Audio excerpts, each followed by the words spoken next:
1 Kings chapter 16. Then the word of the Lord came to Jehu, son of Hanani, concerning Baasha. I lifted you up from the dust and appointed you ruler over my people Israel. But you followed the ways of Jeroboam and caused my people Israel to sin and to arouse my anger by their sins. So I am about to wipe out Baasha and his house, and I will make your house like that of Jeroboam son of Nebat. Dogs will eat those belonging to Baasha who die in the city, and birds will feed on those who die in the country. As for the other events of Baasha's reign, what he did and his achievements, are they not written in the book of the annals of the kings of Israel? Baasha rested with his ancestors and was buried in Tirzah, and Elah his son succeeded him as king.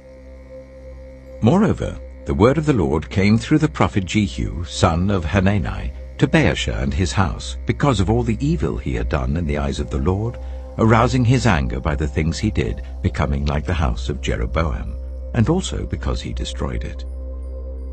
In the 26th year of Asa king of Judah, Elah son of Baasha became king of Israel, and he reigned in Tirzah for 2 years.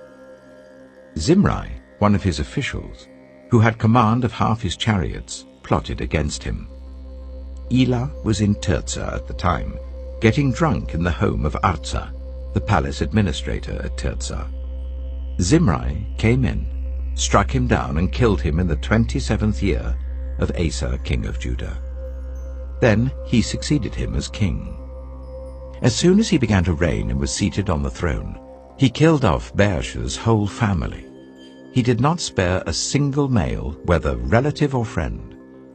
So Zimri destroyed the whole family of Baasha in accordance with the word of the Lord spoken against Baasha through the prophet Jehu, because of all the sins Baasha and his son Elah had committed and had caused Israel to commit, so that they aroused the anger of the Lord, the God of Israel, by their worthless idols. As for the other events of Elah's reign and all he did, are they not written in the book of the annals of the kings of Israel? In the 27th year of Asa king of Judah, Zimri reigned in Tirzah for 7 days. The army was encamped near Gibbethon, a Philistine town. When the Israelites in the camp heard that Zimri had plotted against the king and murdered him, they proclaimed Omri, the commander of the army, king over Israel, that very day there in the camp. Then Omri and all the Israelites with him withdrew from Gibbethon and laid siege to Tirzah. When Zimri saw that the city was taken, he went into the citadel of the royal palace and set the palace on fire around him. So he died because of the sins he had committed, doing evil in the eyes of the Lord, and following the ways of Jeroboam, and committing the same sin Jeroboam had caused Israel to commit. As for the other events of Zimri's reign and the rebellion he carried out, are they not written in the book of the annals of the kings of Israel? Then the people of Israel were split into 2 factions. Half supported Tibni, son of Ginath, for king, and the other half supported Omri. But Omri's followers proved stronger than those of Tibni, son of Ginath. So Tibni died, and Omri became king.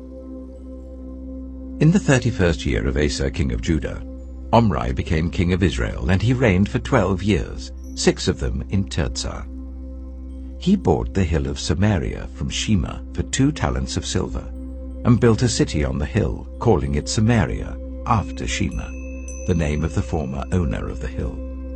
But Omri did evil in the eyes of the Lord, and sinned more than all those before him. He followed completely the ways of Jeroboam son of Nebat, committing the same sin Jeroboam had caused Israel to commit, so that they aroused the anger of the Lord, the God of Israel, by their worthless idols. As for the other events of Omri's reign, what he did and the things he achieved, are they not written in the book of the annals of the kings of Israel? Omri rested with his ancestors and was buried in Samaria, and Ahab, his son, succeeded him as king. In the 38th year of Asa king of Judah, Ahab, son of Omri, became king of Israel, and he reigned in Samaria over Israel for 22 years. Ahab, son of Omri, did more evil in the eyes of the Lord than any of those before him. He not only considered it trivial to commit the sins of Jeroboam, son of Nebat, but he also married Jezebel, daughter of Ethbaal, king of the Sidonians, and began to serve Baal and worship him. He set up an altar for Baal in the temple of Baal that he built in Samaria. Ahab also made an Asherah pole, and did more to arouse the anger of the Lord, the God of Israel, than did all the kings of Israel before him. In Ahab's time, Hiel of Bethel rebuilt Jericho. He laid its foundation at the cost of his firstborn son Abiram, and he set up its gates at the cost of his youngest son Segub, in accordance with the word of the Lord spoken by Joshua, son of Nun.